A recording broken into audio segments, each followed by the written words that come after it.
ایک سوال خاتون فرماتی ہیں، انہوں نے پیغام ریکارڈ کرا کے بھی بھیجا ہے کہ وہ اہل حدیث حضرات کے کسی شعبے میں کام کرتی ہیں اور انہیں حالات دریافت کرنے تھے معاویہ بن یزید کے، اور جو آفتاب حسین جوادی صاحب ہیں انہوں نے اس پہ کوئی کتاب لکھی ہے۔ آفتاب حسین جوادی صاحب تو اب بہت بوڑھے ہو گئے اور بیمار بھی بہت رہتے ہیں، ہمارے ہاں کئی مرتبہ تشریف لائے، ہنسی مذاق ان سے ہوتا رہتا ہے اب بھی فون پہ۔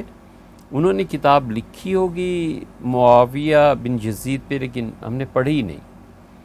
اور جہاں تک معاویہ بن یزید کو آپ پوچھنا چاہ رہی ہیں، آپ فرماتی ہیں کہ وہ کون تھے اور حضرت معاویہ رضی اللہ عنہ نے شادی نہیں کی تھی، تو ایسی باتیں سب جھوٹ ہیں۔ حضرت معاویہ رضی اللہ عنہ نے شادی کی تھی، اس سے ہی تو پھر یزید پیدا ہوا تھا۔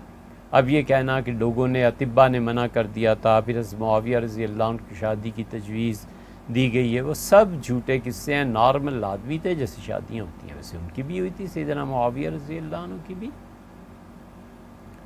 یزید کا جو بیٹا تھا اس کا نام تھا معاویہ، یعنی اگر اس معاویہ سے ہم چلیں تو معاویہ بن یزید بن معاویہ بن ابو سفیان، یہ ہے سلسلہ نسب۔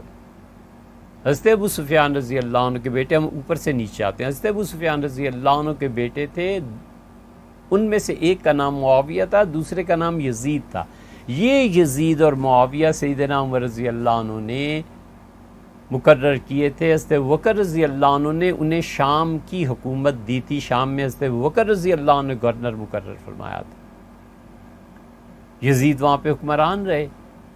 یزید رضی اللہ عنہ بہت صلاحیتوں کے آدمی تھے، پھر سیدنا عمر رضی اللہ عنہ نے برقرار رکھتے۔ جب ان کا انتقال ہوا تو پھر سیدنا معاویہ رضی اللہ عنہ کے چھوٹے بھائی تھے، حضرت عمر رضی اللہ عنہ نے فرمایا بڑے بھائی کی جگہ چلے جاؤ۔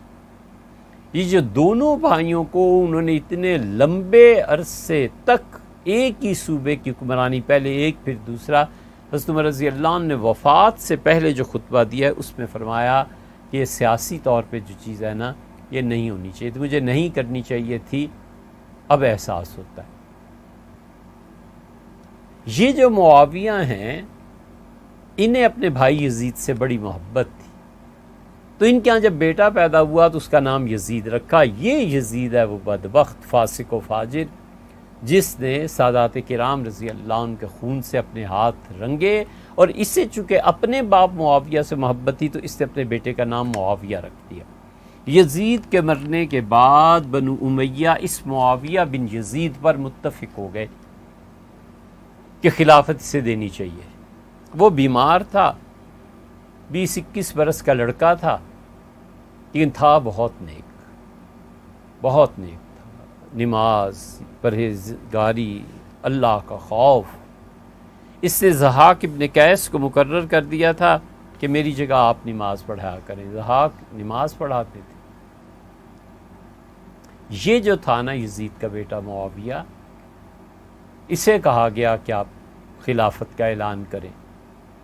اس نے کہا میں خلافت کا اعلان کروں، ایک طرف یہ امت کے حالات میں دیکھ رہا ہوں، لڑکا سا تھا، اس نے کہا امت کے حالات دیکھ رہا ہوں، میں کس کو خلیفہ بناؤں اپنے بعد۔ لوگوں نے کہا جب یہ مرنے لگا، اور موت بھی بڑی جلدی ہو گئی تھی، 21-22 سال کی عمر میں اس کا انتقال بھی ہو گیا تھا، چند ہفتے، مہینہ 2 مہینے ہی اس کی خلافت رہی۔ اس نے یہ بھی ماننے سے انکار کر دیا تھا، کہتا تھا اپنے لیے اور چن لو، میں نہ خلافت سے مزے اٹھانا چاہتا ہوں اور نہ اس کی بے رحمی کو برداشت کرتا ہوں۔ انہوں نے کہا جنہوں نے اس کے مزے اڑائے ہیں وہ اس کا کڑوا بھی سہیں، جنہوں نے خلافت سے کوئی فائدہ اٹھانا ہے، نقصان ہے تو وہی برداشت کریں، میں نہیں چاہتا ان کاموں میں۔ انہوں نے بالکل اس نے انکار کر دیا۔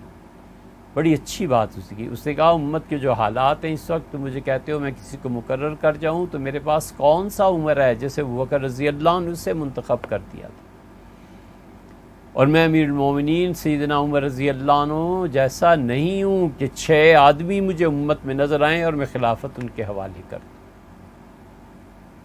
انہوں نے کہا اپنا خلیفہ خود چنو، خود انتخاب کرو، خود اختیار کرو، میں دنیا سے جاتا ہوں۔ کہا گیا یہ، اس نے کہا مجھے کسی چیز سے کوئی غرض نہیں ہے، نتیجہ یہ کہ اس کا انتقال ہو گیا۔ ولید بن عقبہ نے اس کا جنازہ پڑھایا تھا۔ آپ کو اس کے حالات اگر تفصیل سے دیکھنے ہو تو دمشق کی تاریخ میں دیکھ لیجئے، اور دوسرے ان کے حالات لکھے ہیں ہمارے حضرت امام ذہبی رحمۃ اللہ علیہ نے، وہاں دیکھ لیجئے۔ تو بیٹے آپ کو وہاں پہ خاتون نے یہ فون کیا اور اس کے حالات وہ جاننا چاہتی تھی، یہ ہے وہ چیز۔ پھر یہ بھی ہے کہ یہ جو تھا یزید ابن معاویہ، اس نے خلافت کو ایسے ہی چھوڑ دیا تھا، مروان نے چاہا تھا۔ یہ جو فاسق تھا نا مروان، یہ اب نیا شوشہ امت میں اٹھا ہے، اب یہ نئے مورخین نے جنم لیا ہے۔ اس مروان کو بڑھا چڑھا کے پیش کرتے ہیں۔ ہم نے اپنی آنکھوں سے دیکھا ہے، گنگوئی نور اللہ مرکزو کا لکھا ہوا فتویٰ، حضرت رحمۃ اللہ فرمایا مروان فاسق ہے۔ سیدھا سادہ کام کرو یار، سیدھا سادہ، جسے بہائیوں نے کیا۔ بہائیوں سے پوچھا گیا کہ تم باب اللہ کو کیا مانتے ہو؟ انہوں نے کہا ہم نبی مانتے ہیں۔ کہ تم مسلمان ہو؟ ان کا ہمیں اسلام سے کوئی غرض نہیں۔ بس ٹھیک ہے۔ مرزائیوں کی طرح تھوڑی ہے کہ اسلام کا دامن بھی نہیں چھوڑنا، بات بات پہ اسلام اسلام اسلام، اور دوسری طرف سے غلام احمد قادیانی کو نبی بھی ماننا ہے۔ بہائیوں نے جان چھڑا لی، انہوں نے کہا بہاء الدین باب اللہ جو بھی ان کا تھا بڑا، انہوں نے کہا یہ ہمارے بڑے تھے، ہم ان کی مانیں گے، ہمیں کوئی غرض نہیں ہے کتاب و سنت۔ تو آپ ایسے ہی کیجئے، آپ ایک طرف دیوبندیت کی جان نہیں چھوڑتے، دوسری طرف آپ اپنے اکابر کو کچھ نہیں سمجھتے، آپ پہ اہل حدیث حضرات کا غلبہ ہوتا چلا جا رہا ہے۔ آپ کیوں دیوبند کے پیچھے پڑے ہوئے؟ آپ چھوڑ دیں، آپ صاف کہیں بھی دیوبندی اکابر اور جو کچھ بھی تھے وہ ان کا اپنا مسلک اور معاملہ تھا، ہمارا وہ مسلک نہیں ہے، ختم ہوئی بات۔ کیوں اپنی تائید میں دلائل میں حضرت تھانوی رحمۃ اللہ علیہ، حضرت نانوتوی رحمۃ اللہ فلانے یہ لکھا؟ ارے یار انہوں نے لکھا ہے اس لیے کہ دیوبندیت اپنے زمانے میں اہل سنت کا ایک اچھا گروہ تھا جو ظاہر ہوا رحمہم اللہ۔ ہم بار بار ان کی طرف رجوع کرتے، ندوہ والے بار بار ان کی طرف رجوع کرتے تھے۔ ندوہ والوں کا تو یہ حال تھا، یہ خود حضرت مولانا میاں صاحب رحمۃ اللہ ایک دن فرمایا کہ وہ آپ جگہ دیکھ رہے ہیں، نظر آ رہی تھی، کھانے کے لیے تشریف فرماتے اور کھانا آنے میں کچھ دیر تھی۔ فرمایا یہاں مولانا الیاس صاحب رحمۃ اللہ کو ہم لے کے گئے تھے،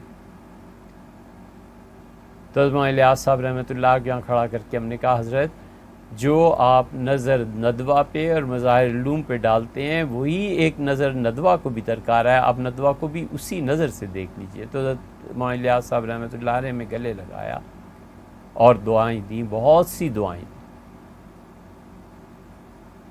ندوہ کا 100 سالہ اجلاس جب دیوبند کا ہوا ہے تو سب سے زیادہ بڑا مقام حضرت مولانا ابو الحسن علی ندوی رحمۃ اللہ علیہ کو ملا تھا۔ اب بھی چلے جائیں، حضرت مولانا علی میاں صاحب رحمۃ اللہ علیہ کے اب بھی دیوانے ہیں وہ لوگ، اور وہاں چلے جائیں وہ بھی ندوہ دیوبند کو ایسی حیثیت دیتے ہیں۔